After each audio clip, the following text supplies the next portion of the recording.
There's Thank you. Thank you. Thank you, Nora. Thank you. I'm Andy Harwood. If anybody doesn't know me, I am co-owner of the Vaz+Harwood team along with Sherilyn, who's, I don't know who's where on your video. Sherilyn's right there. Yep. Sherilyn's our CEO and I run the team. Hi, everyone. Hi. And Sherilyn, really, we should have put her face on this because she's our lead generator. She's our rainmaker. That's the word I'm looking for. And she's really the expert at this more than me. But what I want to do is share with you some ways that we found that are very effective to get leads out of the sphere of influence of people we know in very organic situations. And the reason I had the idea for this class is that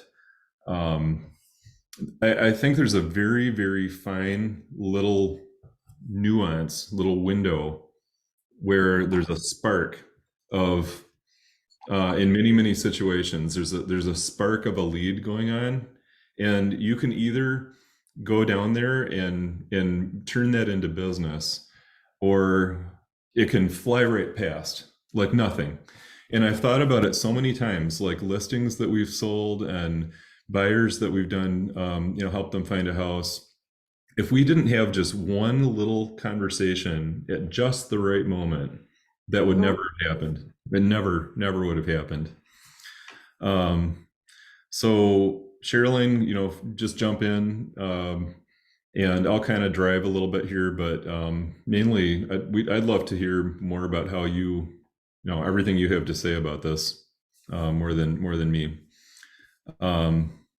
So like I'm saying, there's so many ways to generate leads organically, like having events and going to things where you meet people, any place or situation that you go to where you're meeting people. There's an opportunity to generate leads. And you don't need to think of everything as lead generating. When we first started in real estate, people told us we needed to time block our calendars to lead generate. And I agree with that. I'm not disputing that at all. But I also we both realized that a lot of our business came from things that didn't seem to have anything to do with lead generating. And we quickly realized that it was all about just knowing how to kind of find the opportunities when they come our way. Sherilyn, do you have stuff to add at this point? No,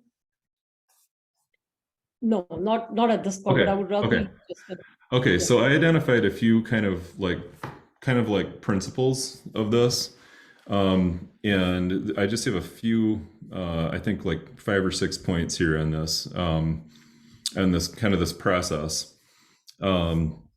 So I think one is, if you wanted to start at the basics here, just don't miss any chances to connect with people. Sometimes when we think, I don't want to go out to that event, I'm tired or whatever, you really need to go to that kind of stuff if you're going to be in real estate and doing this organically, or kind of open yourself up to doing events, neighborhood kind of things. What other kind of things do we do, Sherilyn? Just to stay in touch with people. Oh, so I'm not muted. Hi, everyone. I'm Sherilyn, and I'm the rainmaker on the Vaz+Harwood team. One of the reasons I am what you would call an extrovert introvert. I can do short bursts of people, but by and large, I like to just hold in and just stay at home and read my book, water my plants, watch my British TV shows.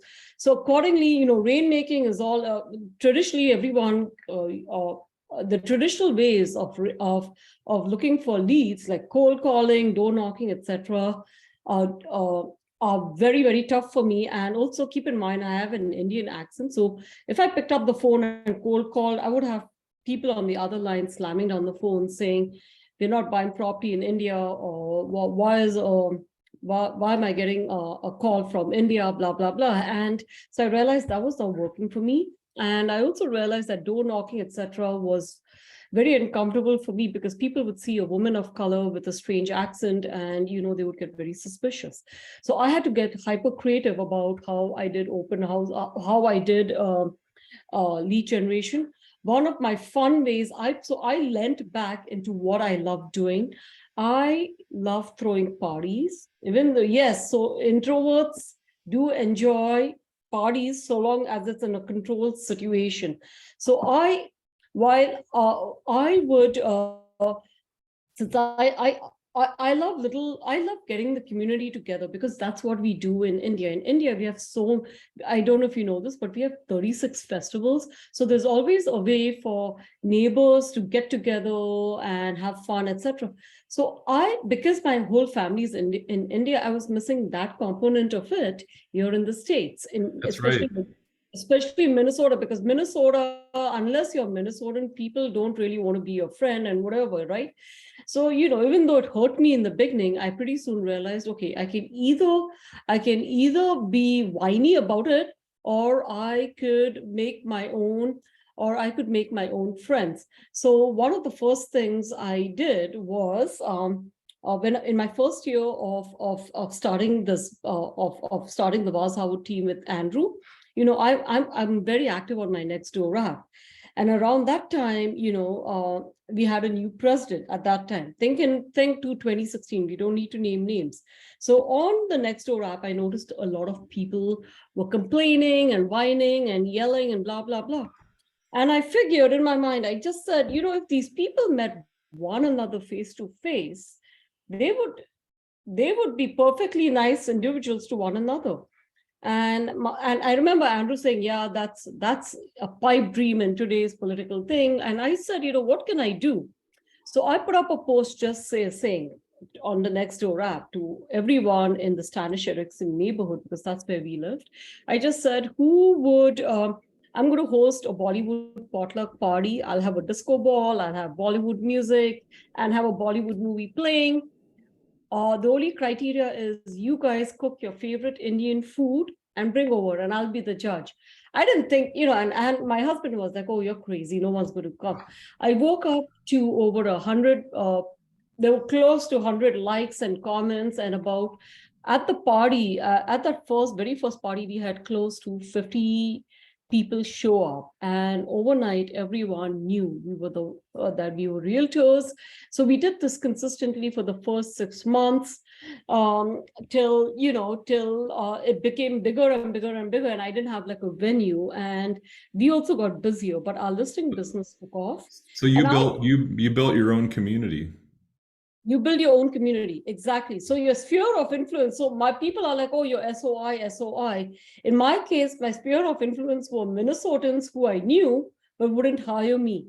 So I had to find, the minute they heard that I was a realtor, people that I had worked with, knew for years, said, Sharlan, you're from India. And what do you know about Minnesotan? What do you know about Minnesotan houses and Minnesota and blah, blah, blah, blah, blah. And while that there's a point, these were people I knew very well. And while today we all know how racism and conscious and unconscious bias works, at that time, now if I had to tell those people that what they were telling me was that, they would not have admitted to it. So I had to form my own SOI, and it started with the Bollywood potluck party. Then I got it when I realized that, oh, total strangers were hiring us. One thing led to another. I love parties, but again, because I'm an introvert extrovert, it needs to be in a controlled environment, and by that I mean it's my environment. I'm controlling it. So we I had just had a baby. Sorry, we had just had a baby, because of course you can't have a baby by yourself, and Andrew is married to me, so of course we had a baby. He was our surprise child. And I noticed that babies and toddlers at around Easter time, all these parks would have these huge community events, but the babies and the kids were very often, all the older kids would run and get, kids who could basically run and walk would go get all the eggs. So I put up a post again on my Nextdoor app. I said, I'm posting one. I have a baby. I'm hosting one for all those moms of babies, toddlers, anyone below the age of 3. Please come. It's in my backyard. Oh my gosh, about 50 parents again showed up. And that's how we grew the business. Then one thing led to another. I would use that. I've also for the national night out. I hosted the national night out. My point is, you build your sphere of influence, but when people would come over, I would make it a point to say, hey, I would like to stay in touch with you. Is that okay? Uh, would that be okay? And everyone would put down their phone number and their email addresses. And that's how I stayed in touch. I said, if you need any real estate help, let me know. But we had a newsletter. We had created just of course, now the newsletter is very sharp. It's really, really looks very professional looking. At the time, it was just your basic Word document with, I would put in an Indian recipe, I would put a few things, and I would send that out every month. And we would send out just infographics, graphs from infographics, graphs, any news that we had from MAR, etc. I would just put the link there, and I would put a short synopsis and just tell people, hey, click on this, etc. People like to hear from you. That is the one thing. People who will unsubscribe, but by and large, I figured out how people would want to would want to get to find something that you love that connects with people at large. In my case, it was cooking and gardening, and the fact that I love to talk about India's culture. I love to talk about India's culture too a lot, especially on social media, because India is our culture with yoga, chai, everything in general is so terribly bastardized, commercialized, and misappropriated in the States. There's something about appreciation and about appropriation. But I thought, okay, most people don't know that what they're doing is wrong. So let me come from a place of contribution.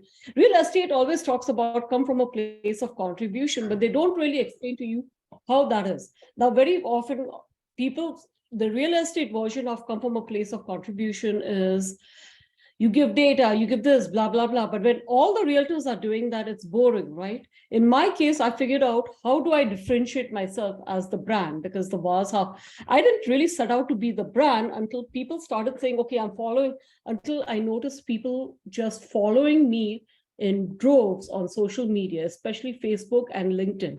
Literally, it still shocks me that people follow me, but my point is, as the CEO of your own companies, we are all entrepreneurs, right? You are your companies, you are your little business's brand. How do you brand yourself? And how can you brand yourself when your SOI become fans of your brand? Do you see what I'm saying? So in my case, I noticed people love hearing about cooking, gardening, and India's culture. So I would talk about sari, I would talk about the different festivals, and it grew. And I would find people writing to me, hey, Chevline, can you explain to me about Holi? Can you explain to me this? And now most people get upset. I don't. I love it when people ask me about stuff. So it gives me something else to talk about other than real estate. And then invariably, I will ask the question, so how are you doing? How's your house doing? Oh, the house is doing well. We have a few little plumbing issues here, yeah, la-di-da. And I'm like, okay, I have a perfectly great plumber. Do you want that name? Oh, I will take that name. Okay. Who's going to say no? They will.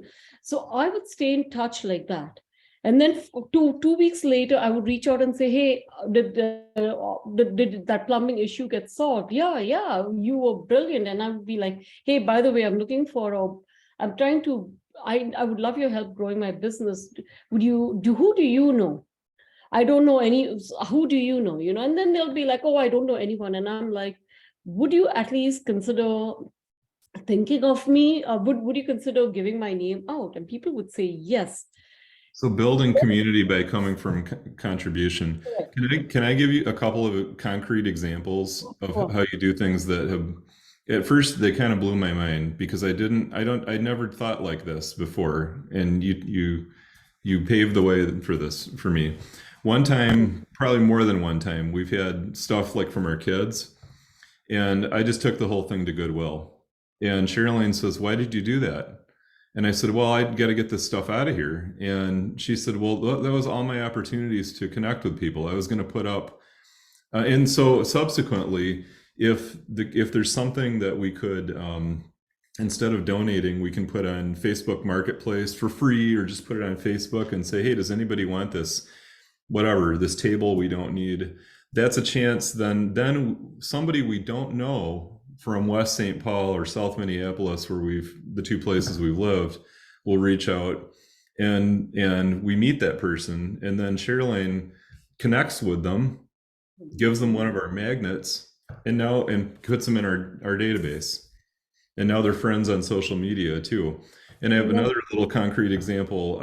Sherilyn bought a radio, an 80s radio, a few years ago, and this little thing has been sitting in our house, and our 7-year-old discovered it the other day, and he's been fiddling with it and turning the radio on. It has a tape deck. It's a cheap little 80s boombox, and he wanted to know how tapes work. And so Sherilyn puts it on social media, in the neighborhood groups.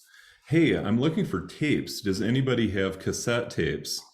And a whole bunch of people come out of the woodwork saying, "We don't know," right? In our neighborhood, saying we have cassette tapes. So I'm driving around the other day to go pick up these tapes from people. And look, the boombox doesn't work. We tried it. It has to be thrown. Yeah, it probably just needs to be thrown out. My son, he's 7. Yeah. He just was like, "Mom, I love how cool it is." But get this, guys. Yeah. Over 200 neighbors wrote to say, "Oh my God, what a great idea," etc. And people started showing up. I mean, I got boxes of tape. This whole thing is full of tapes. It's really. And look, like, most of it's probably garbage, and I don't care if when he loses interest, I don't care if the whole thing gets thrown out. It doesn't matter. It probably won't. We'll probably have some fun with it.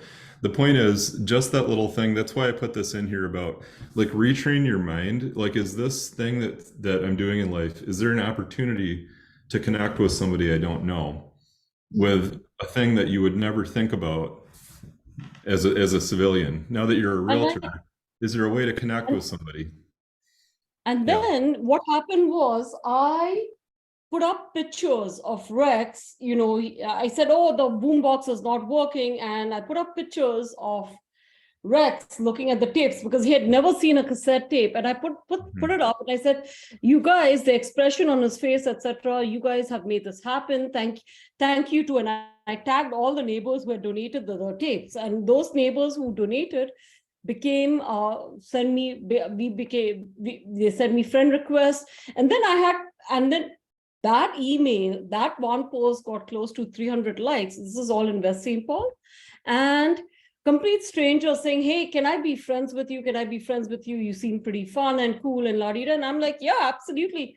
And I also said, "Hey, here's our website. In case you want to, and here's my Instagram, in case you want to see more pictures of Rex playing blah, blah, blah." On that Instagram feed, everyone knows that I'm Realtor Sherilyn Vaz. Because why? Because on your neighborhood pages, you're not allowed to advertise that you're a realtor, etc. That being said, my West St. Paul is pretty nice, so my people are they're very sweet. My point is, people want to get to know you. Yeah, They're not everyone wants to know about real estate. They only want to know about real estate if they're buying or selling a car, or buying or selling their house, or if they want to know what's happening in their neighborhood.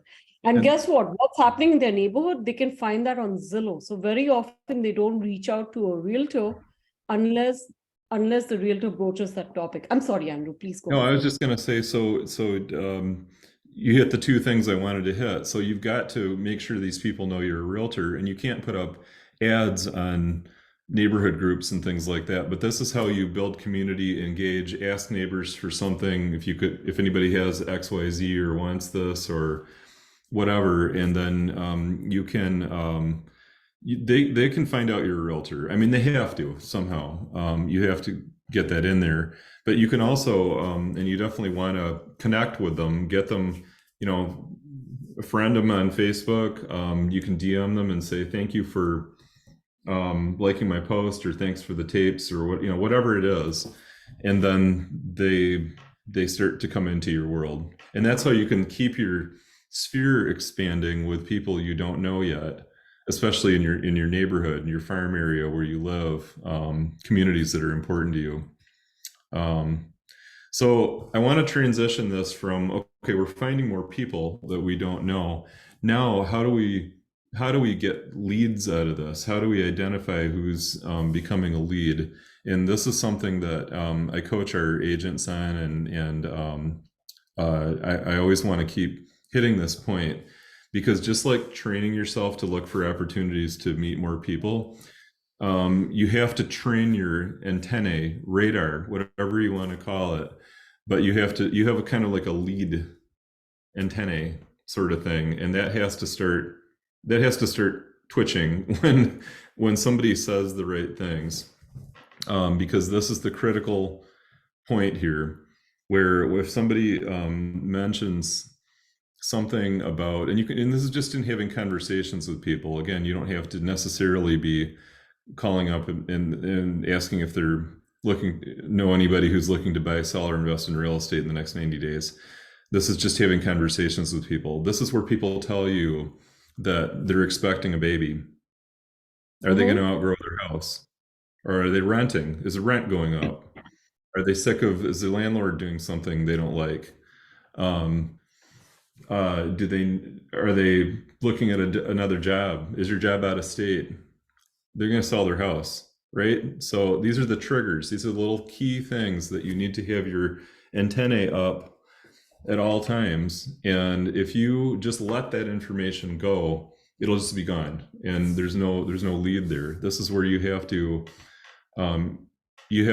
peel the onion on that conversation. Tell me more, and that you will turn that into business. And so then there's another danger zone when you go down that route. And I see people do this all the time. We've done it ourselves. We've done it so many times that we've lost a lot of business, which is why I want to train other people to do this right.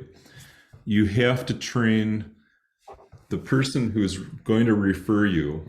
If they're going to hire you potentially, then that's a little bit easier, because then you can simply set an appointment with them, or you can follow up with them directly because you already know them. But we've gotten a lot of business from people who know somebody who wants to buy a house or wants to sell a house for various reasons.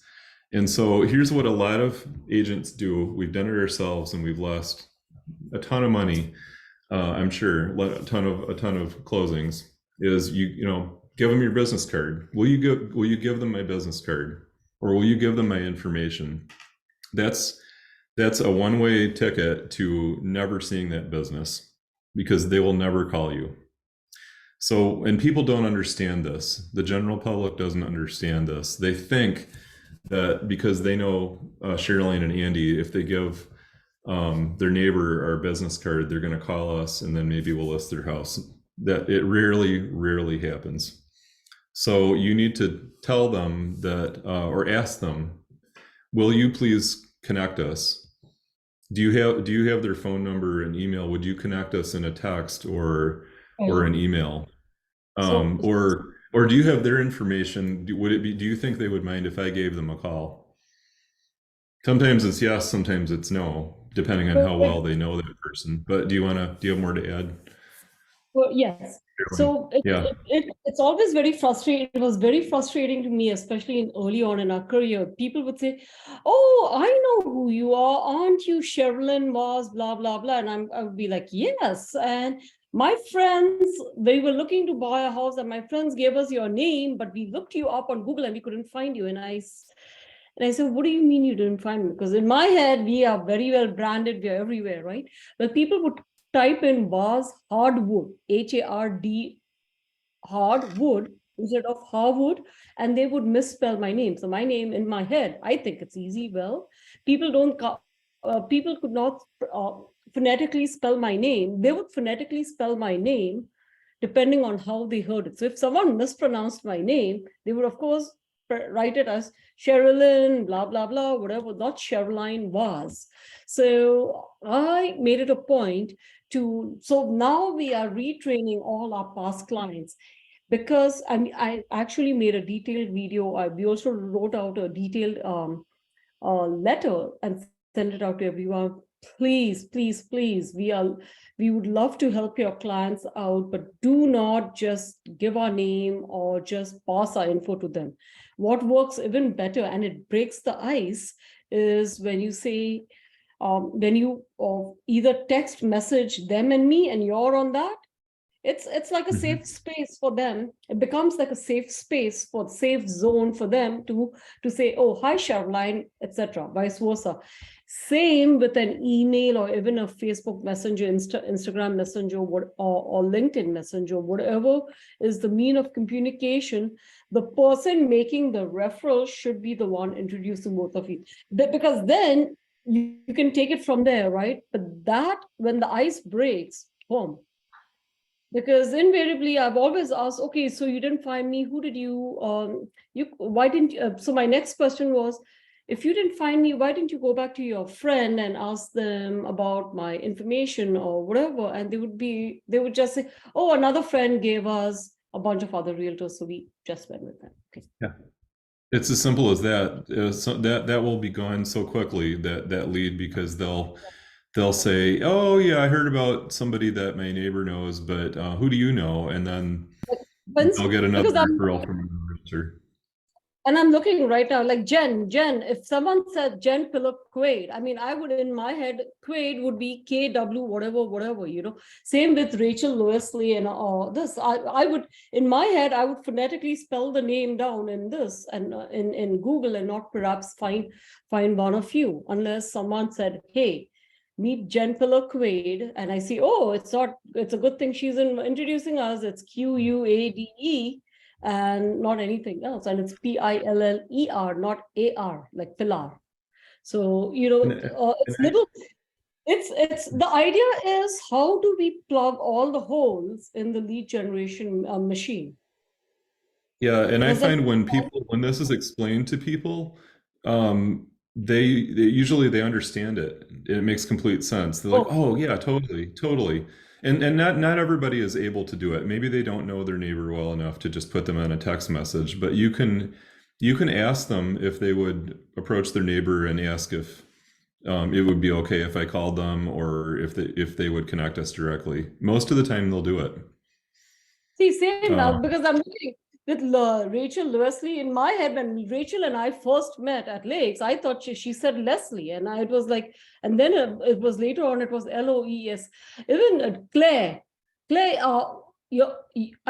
correct me, but your last name is pronounced Doherty, right? Yeah, I think it's Doherty, CHER. She probably is not listening, but that's okay. I think all things Sorry. considered, it's better. But that is my point ultimately. You're But I think correct, all things Sherilyn.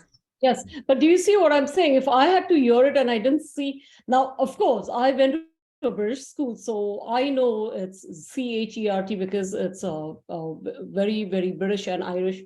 But most people would think, oh, is it DOCK, whatever.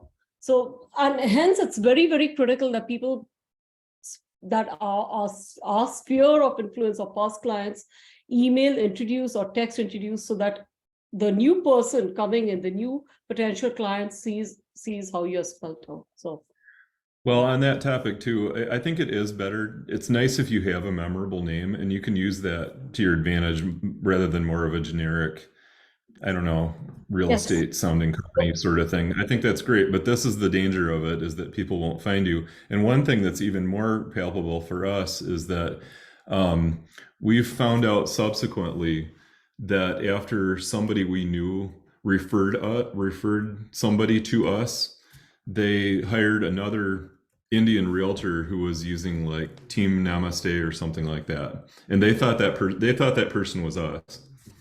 So it's Yes. nice that they got the business, but it would have been nicer if it was us. So for those of you who don't know, I mean, a lot of those of you who are with Keller Williams and know me, y'all know how we do our closings. But for the rest, instead of clients holding a sold sign, they hold a namaste sign, because in India, namaste is both hello and goodbye, right? So the entire thing, we hold a namaste sign because buyers are saying hello to their new home, and sellers are saying goodbye to their home. This, I thought it was cute. I thought it was corny in the beginning, and then I realized that basically grew the Vaz+Harwood brand, to the point where right now it's ridiculous when, like in the middle of COVID, we are not supposed to meet people. We would have clients saying, can we please, once the COVID rules are uplifted of not meeting, can we please get our namaste picture with you guys? And we would be like, we can still do it because it's outdoors, right, in front of the thing. So people hold the sign, namaste, etc. But that's when it hit me that, oh my gosh, the brand has taken its own legs. And then they are the ones, the clients are the ones who will be like, Sharline and Andy are those guys. They have the namaste sign, they have the Indian food which they send over, because we make it a point to send Indian food to our clients on the day of closing, or whenever they have closed, and then they get a bag of Indian spices and all that. It's like a complete care thing, right till we close, and even after and beyond. But we thought we were doing everything until this one critical hole plugging situation, this big hole, we realized, and even though it's a small hole, or the spelling mistake, the amount of money that we leak clients we may have lost. I don't even want to think of how much money, how much commissions Well, we may have lost our clients. But you learn, right? You learn, and ultimately well, it could our goal happen is, to. Mhm. our goal is Sorry, I that didn't for mean to more. interrupt. So I apologize. Our goal is that you guys learn from our mistakes, please. Well, it could happen to anyone else. Somebody else could um, confuse another realtor with you.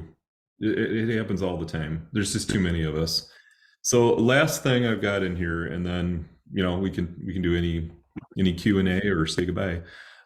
Make sure you get the appointment. So if you're getting the referral and you get connected, your next job is to get the appointment. That's all there is to it, is making sure um, So when you talk to that person, if it's a seller lead, would it be okay if I come and see your house, so so that it's I can do a market value for you?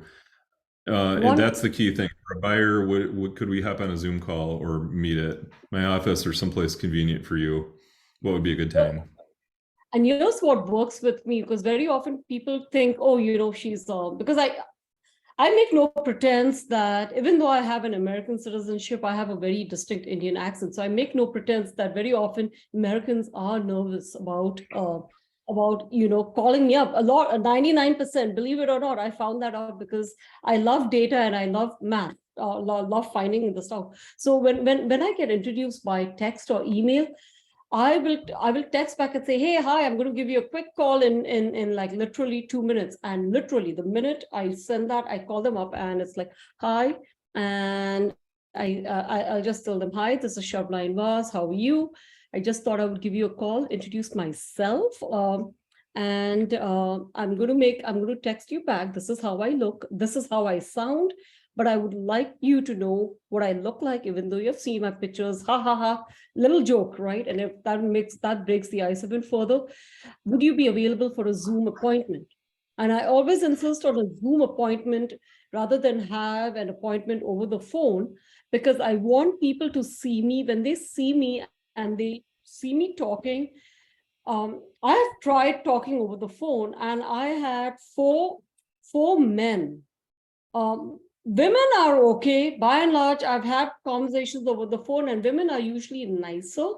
But I had four white men literally yell at me and tell me that they couldn't understand what I was saying. So they misunderstood and they chose to yell at me and insult me. and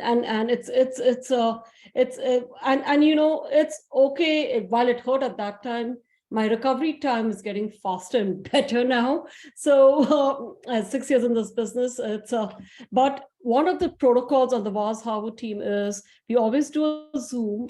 So that's how. So when I say, hey, you know, Marjorie, my assistant, is going to make a Zoom appointment with you, please expect an email and a confirmation email and a confirmation text from her, and I'll see you at a Zoom. Boom, that formalizes everything right there and then. There is no, so by the time the Zoom appointment is there, when I have to talk about bio paperwork and all that, they, in their head, they've already realized, okay, Sherline has a process, Sherline has boundaries, and Sherline is hyper professional. Does that make sense?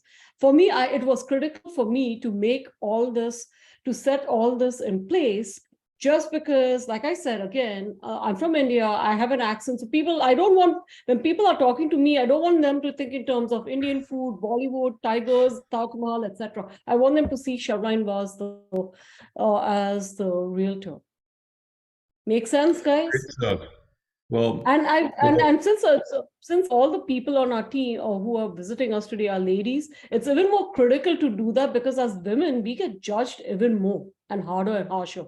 We may have as many International Women's Days as possible, but the point ultimately is that our professionalism always gets questioned 10 times more. So just be boom, boom, boom, boom, boom, like that. well, great. We should probably wrap it up, but I just wanted to say in closing, we've only learned this stuff the hard way. It's just been by losing business and then realizing, oh shoot, I never thought that would happen. So it happens enough times, and you learn. So my goal here was just to share this with anybody it could help. So I hope you got something out of it, and thank you everyone for coming. If anyone has any thoughts, comments, go for Please. it. Otherwise, thank you.